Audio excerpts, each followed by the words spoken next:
Today, we're talking about how to survive the holidays. It's super important in this day and age in our time that we got. We've got just wrapped up with Thanksgiving, Christmas, New Year's are coming around the corner. There's parties, there's all sorts of celebrations happening in this process. So I'm going to share the screen of what we're going to be talking about today.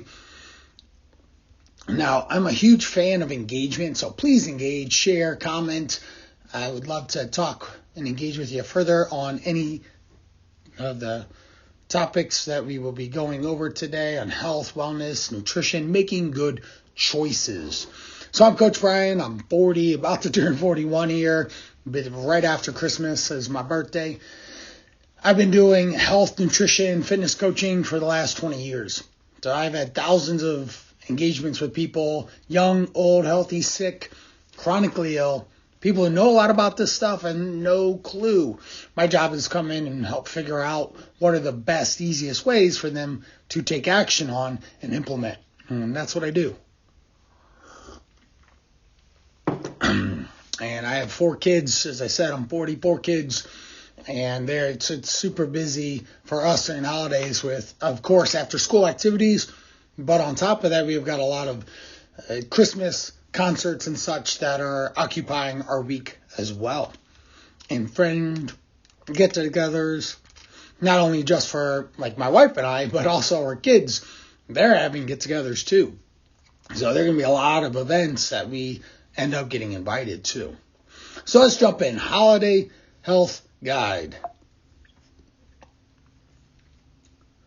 All right, excellent. So what we have is the agenda today. We're going to be going over barriers to success, common areas of stress and their impact on your everyday life, holiday events and how they pertain to making better choices. Of course, nutrition. We're going to go over some stats about what the impact is of some meals. An average Thanksgiving meal could be 3,000 calories if you're not careful. That's more than you need in a whole day or probably 2 days. And so that can be really challenging on your waistline and setting up a potential weight gain over the holiday season. And then how to exercise in the busyness of the holidays. So barriers to success. What holds us up from continuing our everyday habits, behaviors around taking care of yourself? Well, it is the season from November to January. It's roughly about 40-ish days of time that occupy our holiday season. If you wanted to count the beginning of November with Halloween, we were very active Halloween-wise and have to manage that as well. And of course, with Halloween candy in the first 2 weeks of Christmas.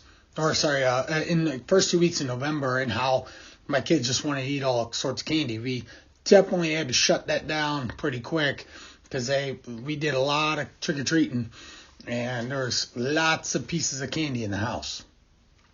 So you got a lot of time. There's a lot more stress happening, obviously, with time, with money, with commercialism and capitalism at its finest. There's constantly getting marketed to. Let's talk about Black Friday, how it used to be just one day that opened up at 8 a.m. and then it's opened at 6 and then 5 and midnight. And all of a sudden we have Black Friday all week long before that actually hits. You probably could still get deals for Cyber Monday, even to this day, just because people are constantly just promoting a lot. Now, it makes it obviously harder to maintain a healthy lifestyle and routine because there's so many disruptions. Now, in my coaching, I tell people however many days you're off is about however many days it takes to get back on. So if we have a season of Thanksgiving, maybe a Friendsgiving or work Thanksgiving situation, we've got Christmas Eve, Christmas Day, New Year's Eve, New Year's Day, And then we have Christmas at work or Christmas with friends. We got 7, 8, 9 potential events around food, calories, and things that are oftentimes really enjoyable.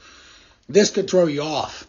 Now, in the 40 days, if we have 8 events that really kind of get thrown astray, and we go off that adage, then now we have 16 days or so out of 40 that aren't actually proactively taking steps forward toward improving your health. So no wonder the holidays can get the best of you. And then we have leftovers and stuff, and then grabbing a little bit of this or that, or office snacks. All these things can really slow down the progress that you can make for yourself. So that's something to just think. Now, certainly we got a lot of parties and engagements. They can take up a lot of your evening. It can cause just lack of sleep and disruption in your everyday routine. I have a lady who's a principal. She has 15 events that are surrounding food after school in December. That's just her school schedule. That's got nothing to do with her own personal schedule with her family or with her friends. That's a lot of opportunity to be challenged with staying on task and routine. We get overbooked and overscheduled, which stretches our ability to manage time and becomes a lot of source of stress. That's something important to manage, is your own impact of stress with time management. Oftentimes I talk a significant amount about time and stress management with people because it matters. If you derail with stress and you surround yourself with sweets and treats, that's going to impact your health in a not so good way. Of course, there's an abundance of holiday treats and sweets, beverages that have calories in them, although very tasty, disruptive to what you're eating. And if we were to have even a Starbucks holiday beverage, that in and of itself could be 300-400 plus calories and basically take up roughly a meal's worth of calories in your day, which you might not really want to skip a meal to drink that when you realize its caloric impact. Next up, of course, we have shopping and the impact. With 4 kids, it gets expensive. That's straight up the way it is. And my wife and I really try and go all out with the holidays and the enjoyment, and not only just gifts, but the experiences that we do, the places we travel and go, like Finland to go see Santa. That's a really unique opportunity that most Americans don't do, most Brits. Apparently there's a lot of British people that love to go see Santa in Lapland, Finland, which is really cool to see. But that did take a financial impact. Every time I pulled my credit card out, it was 100 euros, it felt like. And that's $1.09 to €1. So it added up quite a bit. The dollar isn't as in favor as the euro these days. So we got to find the perfect balance of finding that perfect gift for you or your loved one to give, and how time-consuming or unattainable it is.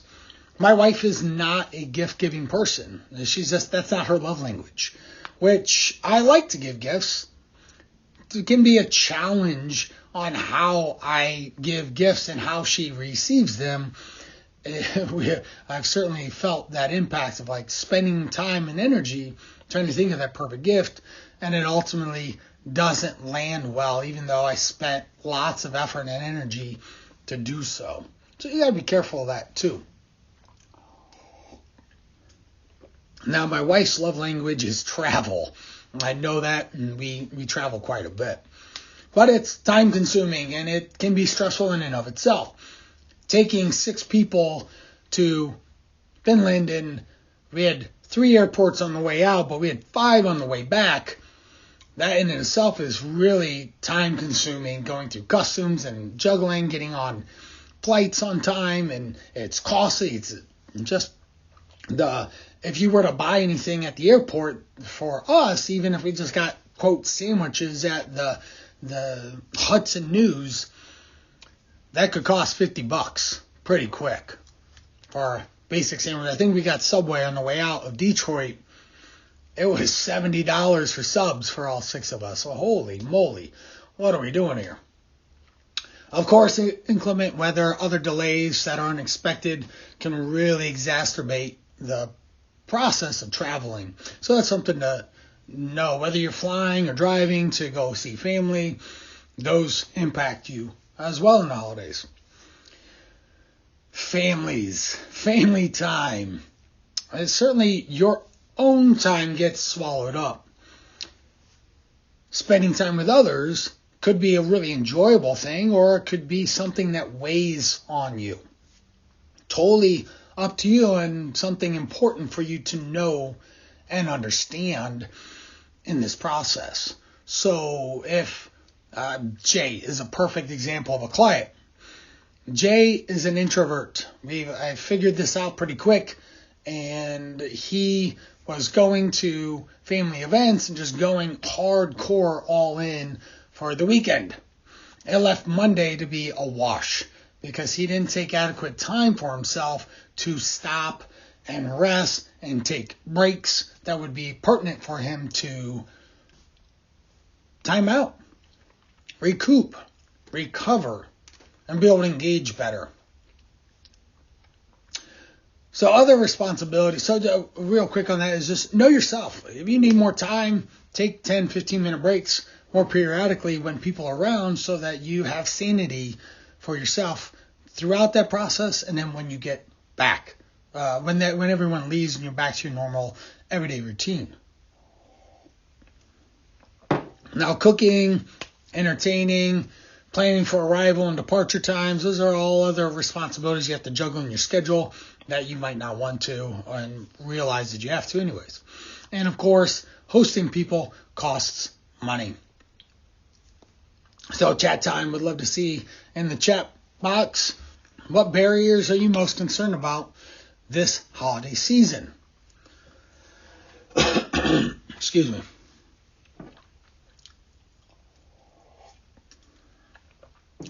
All right, one we have is they've got a very large family, 30, 40 people that they're doing, and they're obviously concerned about spending that family time in the most best way during the holidays and not running into stressful family situations. So that is one barrier for that person. The other person that just popped one in just loves cookies. Who doesn't like Christmas cookies? They're around a lot more, very available, and a Christmas cookie could easily cost 200 calories.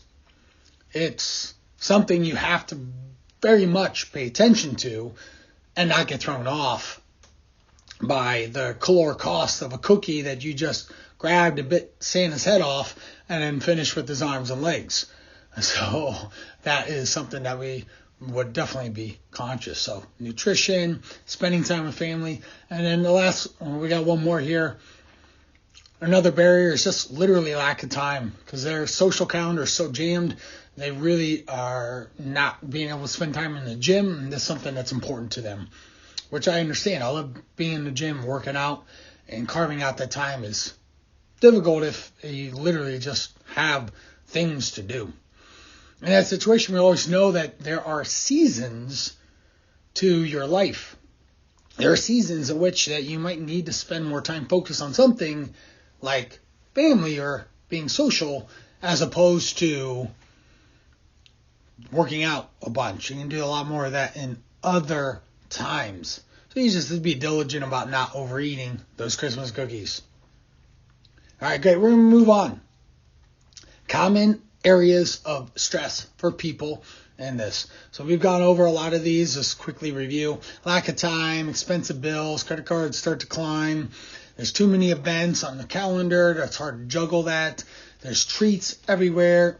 You're tired because of the extra peopling, the extra adulting, the extra responsibilities that are on your plate. If you're not paying attention, you get weight gain. How many of you on the call actually end up gaining weight in the holiday season? If anyone ever works through the holiday season with me, our goal is to at least have weight maintenance or obviously weight loss if that were to be their goal. And we start talking about strategies of how to manage all these stressful type situations that can impact their health. Home and work-life balance, how do we manage that so you stay successful and balanced? So we got a chart here, a pie graph. So the question is, during the holidays, would you say the level of stress in your life increases, decreases, or stays the same? Well, 54% say it stays the same, 38% say it increases, and about 8% say it decreases. Not sure what they're saying. Maybe they just are absolutely filled with holiday cheer, and that's why it decreases. I don't know. But obviously, the easiest, most manageable thing to assume here is that stress is going to increase during the holiday season. Now, the three top stressors during the holidays, the most obvious, time is a big one, lack of money, and just the overall consumerism of the holidays and constantly getting marketed to with deals and buy this right now and all that. So often and sometimes those are the bigger ones outside of others situations like staying on the diet or increasing your credit card debt. Those are things that can somewhat be more manageable with people. Now, this last one here, we've got how often do each of the following causes stress during the holidays? The increases or stays the same. So lack of time increases quite a bit. Lack of money increases, pressure of gifts. And then how do we relieve that stress? Anywhere from about 30-ish% of people are generally likely, very likely to, or somewhat likely, they're somewhat likely to use food. 20% of people about somewhat likely to use alcohol. And those who are very likely to use food, about 20%, 25%, and about 10% of men and women use alcohol during the holidays. If you fall into those categories, you need to safeguard yourself amongst food and alcohol and have proper boundaries to manage that. All right, holiday events and their impact. The average American spends about $700 on holiday gifts. For me, that feels like $700 per kid. So it's probably not accurate, but it feels like it. So it totals $465 billion a year. So no wonder marketers are heavy on the chase to engage with getting your money because people are spending it. So how do we lessen stress around shopping, for example? Well, we can certainly shop online. You avoid crowds. You can streamline your process.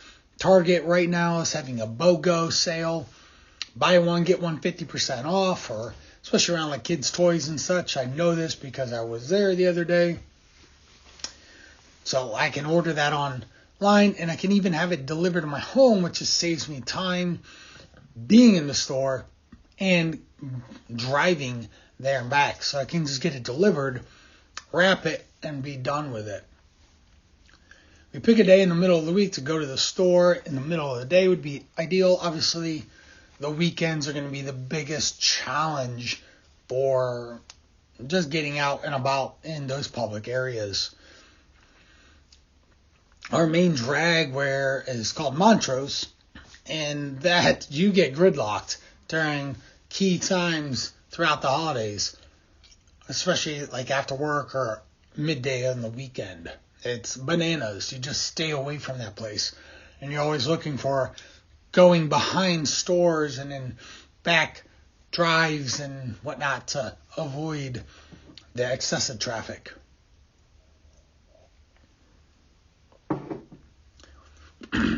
Certainly, by creating a list of what you need, you can go in, get it, got it, and get out. Same thing with shopping. Anytime you ever go shopping, you don't have a list, you're liable to spend $20 more if you're not careful.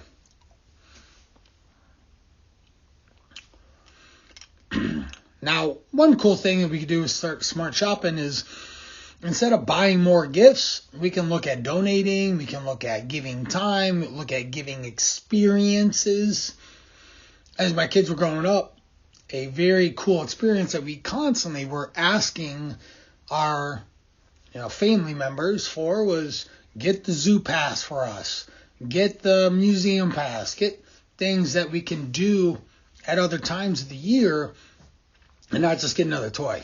Because kids have too many toys anyways. We're constantly having to manage the toy situation. So finding experiences with people is a way to create lasting memories with them that are really cool and exciting. Now, the holiday party. It's very easy to feel overwhelmed with the number of gatherings that you might need to attend. And by doing something simple as saying no to the ones that aren't as important could alleviate a lot of stress.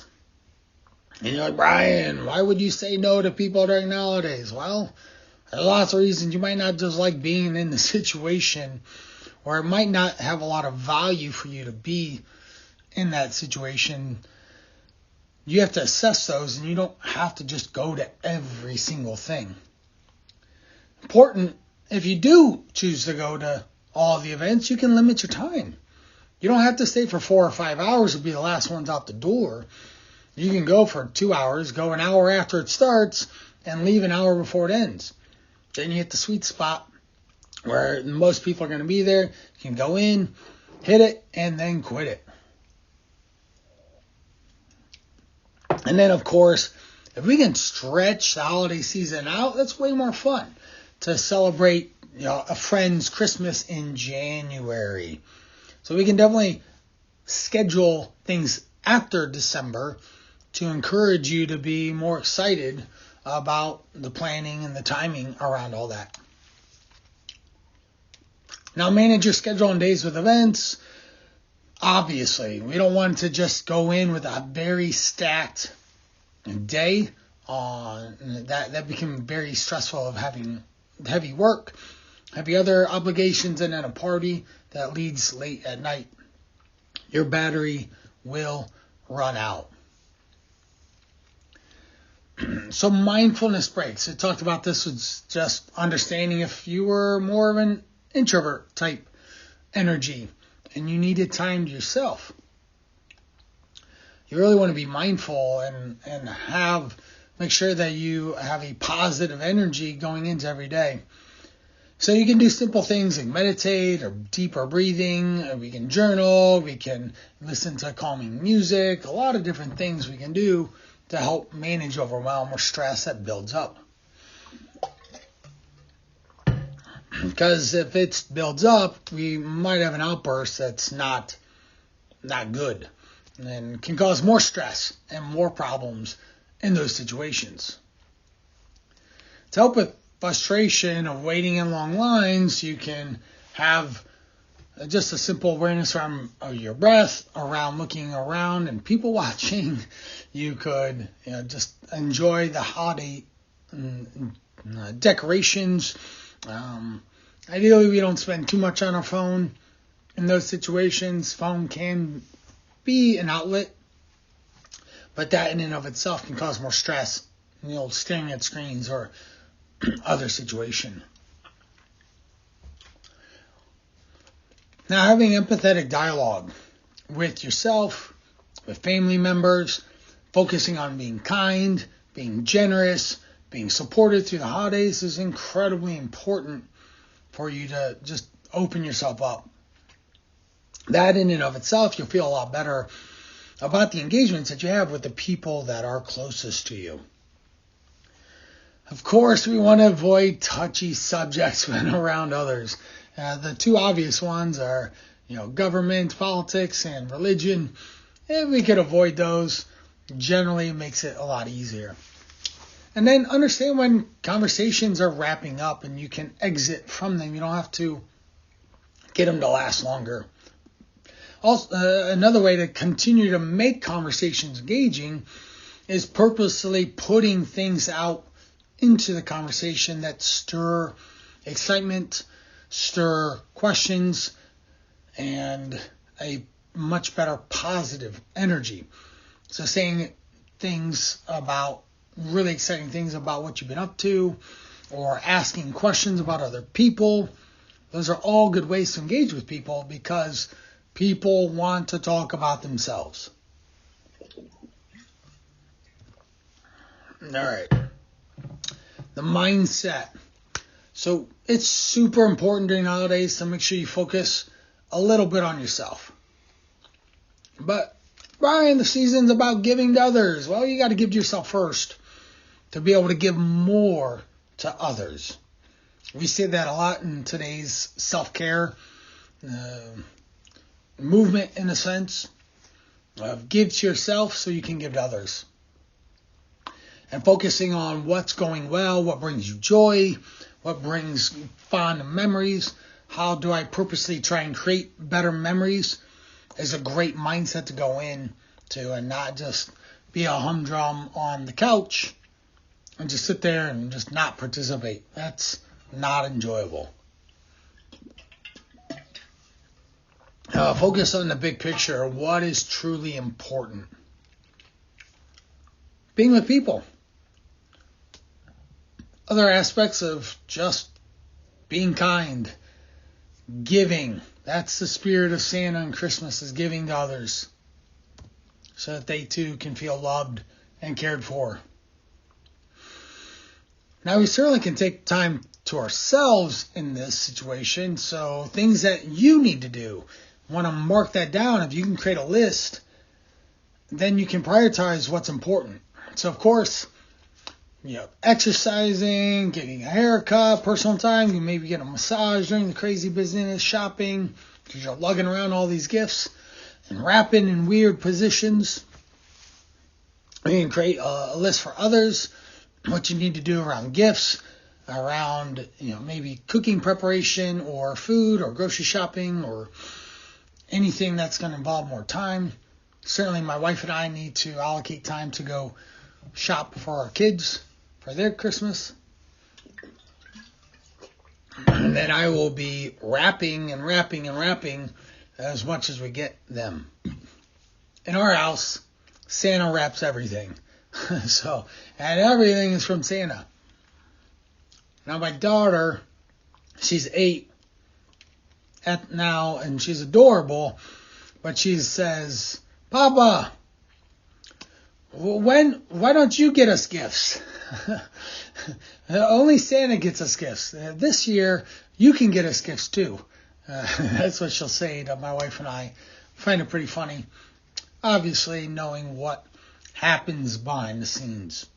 But going to Finland again this year really sealed the deal and allowed us to really get Santa alive and well with my 14 and 12-year-old boy teenagers. All right. Kindness, being kind to yourself, being kind to others, it's the greatest gift.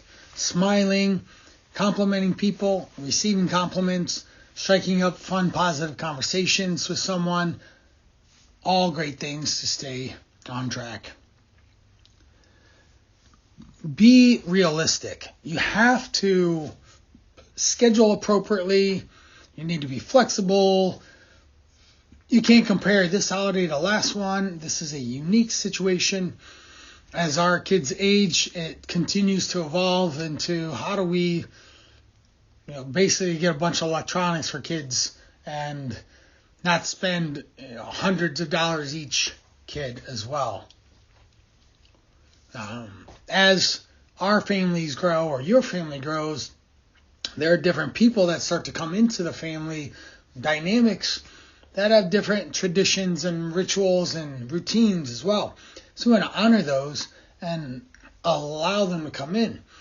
One that we actually oddly had a little bit of problems with was cookies, Christmas cookies. My mom and aunt and grandma would make cookies, and my wife tried to come in and make different cookies, and they didn't want to make different cookies. It's kind of odd that there was such friction around that, so my wife didn't make cookies with them the next year. It's like, you know what? I'm going to sit this one out because wasn't as fun as it should have been for whatever reason. So there was a point where traditions can evolve to, we're still making cookies.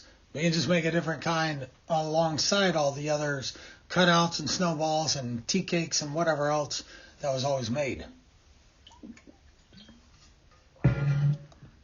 Understanding what you can and can't commit to is so important to keep you on track with feeling good. So next up is holiday nutrition.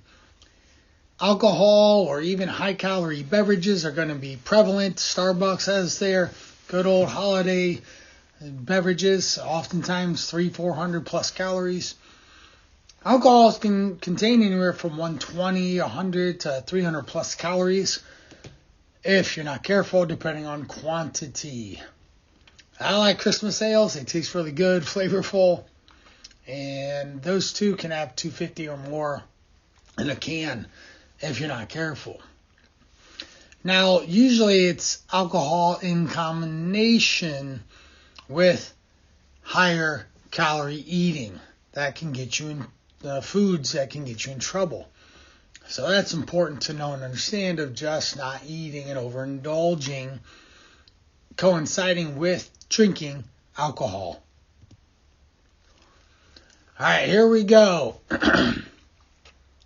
We have wine, champagne, all sorts of different drinks, some alcoholic, some not. The wine, 5 ounces, 120 calories.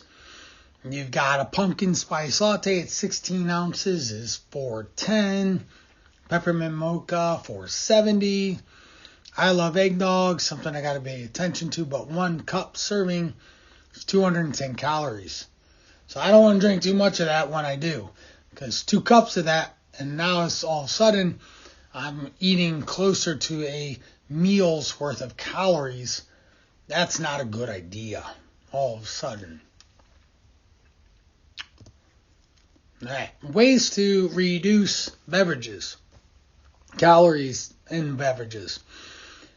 Certainly, most importantly, being aware of what's in the drink itself. You can always make substitutions around the mixers, added sugar, different types of ingredients, and how to perpetually alternate them out and have substitutions. Club soda, citrus fruits, splashes of juice instead of a lot of juice. Those can greatly reduce calories pretty quick. Using a small glass so you don't over pour. Know your limit and make sure you don't overdo it. You can also play a game with yourself. If you have one drink, however many ounces of alcohol I drink, I have to drink double the amount in a non-calorie beverage, whether it is water or a sparkling water. I love sparkling water. It's so good. It tastes so good. Even just plain sparkling water. It tastes this natural sweetness to it. And it's really enjoyable. We went to London in July. They had sparkling water. It was delicious. It was something I could have drank that the whole time we were there. All right, so if we're over-consuming beverages, we do maybe want to consider not eating so many calories, because that just multiplies how many calories you're actually eating then. Or skipping the breadbasket, desserts, or even maybe potentially skipping a meal on a special day could be a really easy way to save calories for yourself. Now, how do we eat healthier when we go to these places, these events? Loading up with vegetables. They're low calorie. They're going to be very filling for you. We want to bring healthy dishes with you so you have more control of what's available. We don't want to just necessarily be, left to whatever's available at that event. So practice simple swaps to stay happy and healthy while still being able to indulge. Most important here, as it says, the last bullet, you don't have to sacrifice flavor. Nothing should taste bad. It should be all very enjoyable. You can use low to no calorie seasonings, flavorings, and all sorts of different things to encourage more flavor and taste without adding lots of calories. A simple swap, sour cream for plain Greek yogurt. They basically taste the same. You can certainly mix that with some mashed potatoes, casseroles, dips. Just putting dill and garlic as an example in a plain Greek yogurt could really make that a really good dip for something. Now, something to pay attention to. A cracker or chip, usually about 10-ish calories, roughly speaking. And with that, what happens is the dips can have anywhere from 30 to 50 calories, especially if you're scooping them. So you'd want to dab, because you don't want a chip to have 40 calories on it. You do 5 of those, that's 200 calories, and you really haven't eaten much. And you're not that full, that's for sure.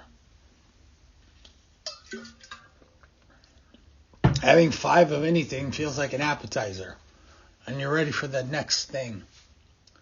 So with pasta, we could do different plant-based alternatives: zucchini, zoodles, spaghetti squash. And also, zucchini is under 100 calories. A cup of pasta is 200 calories. There's a big difference there and its impact on the calories. Now, if you're not all into zoodles, maybe you do 50-50. Pasta and 50% zoodles. That could be a really easy, enjoyable way for you to manage it. Now, the cool thing is that zoodles are full of fiber, vitamins and minerals, and they're very filling for the amount that you get to eat for the calories they are. Mashed potatoes and cauliflower mash, great substitution. They have a similar texture to them, and if you're not all into the cauliflower mash, maybe again you do a 50-50. You get some potatoes, some cauliflower in there. Could be a great way to substitute and manage it better.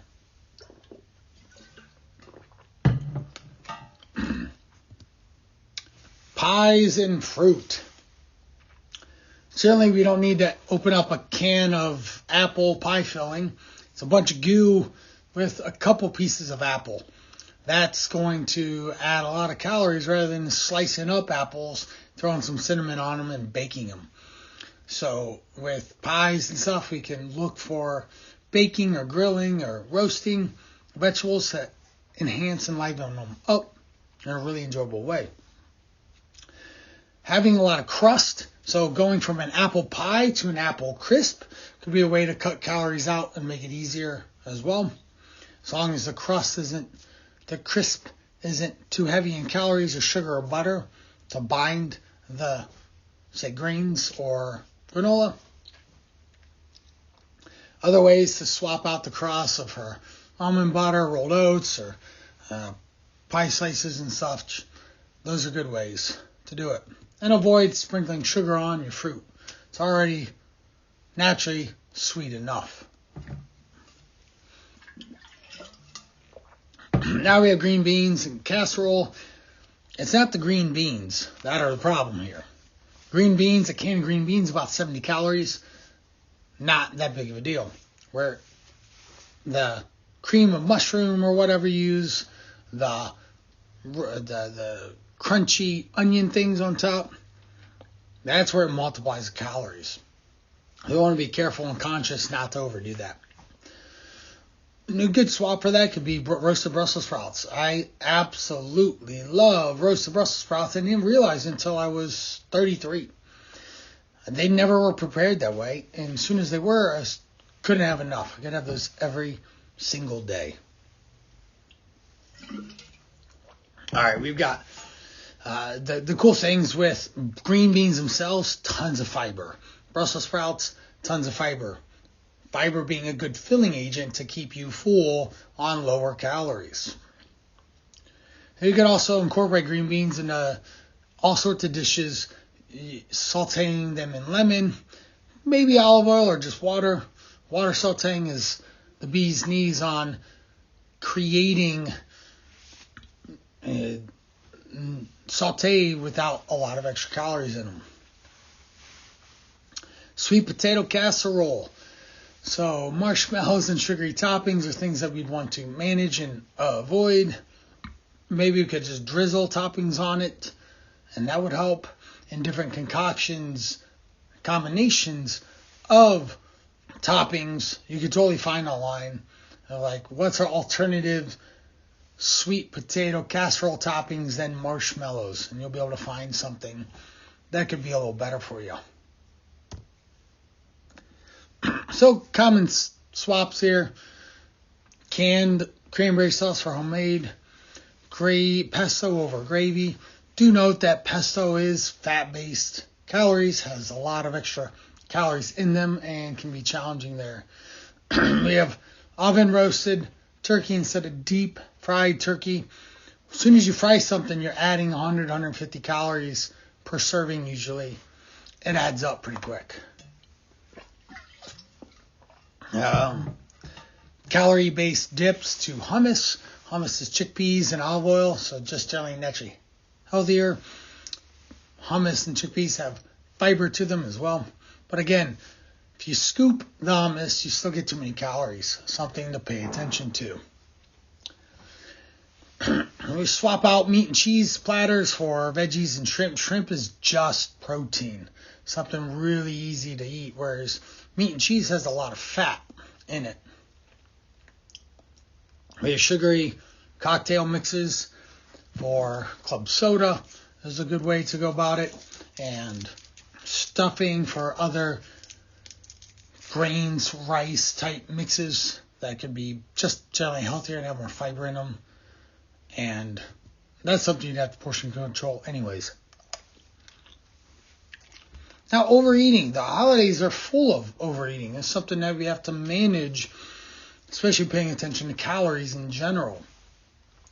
They could be 3,000 calories at Thanksgiving or Christmas consumed. That's a lot of extra calories. We don't need that. That's more than, unless you're running like 10 miles a day, you don't need that many calories. So here's a breakdown. You can see it of appetizers, main dish, side dishes, and some dessert and pie. Not even having excessive amounts of everything, it adds up pretty darn quick. And we can get over 3,000 calories.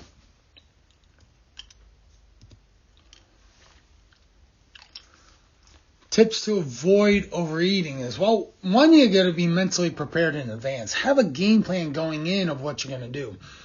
Strategize how you eat. Vegetables first, lean proteins, then spoonfuls of the savory, starchy carbs or desserts that you want, minimizing them and keeping them in moderation for sure. Focusing on hunger cues, planning out your meals ahead of time, taking small bits of everything, slowing down eating, period. Engaging with conversations, staying away from the food table, drinking liquid water specifically throughout that meal helps slow things down and fill you up. Chew your food, enjoy the taste, be satisfied with what you got. Listen to signals from your body.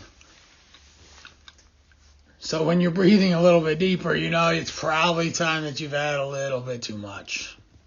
Or if you're in that carb coma, you're like, all right, I've overdone it. I'm done. Portion control, of course, having smaller plates. Even if you served everything on a smaller plate, you'll eat less. It's just human behavior. You want to fill the plate, and if the plate's smaller, you'll just eat less.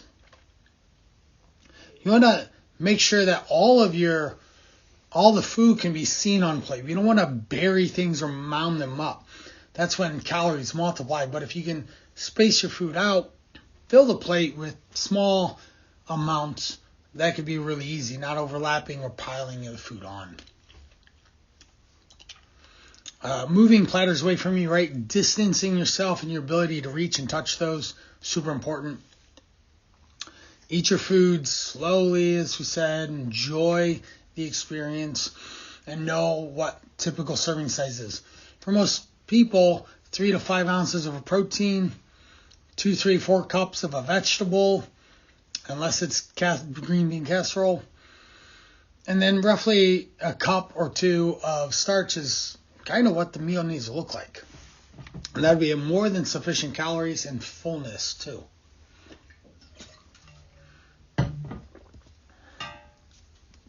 How do we deal with leftovers?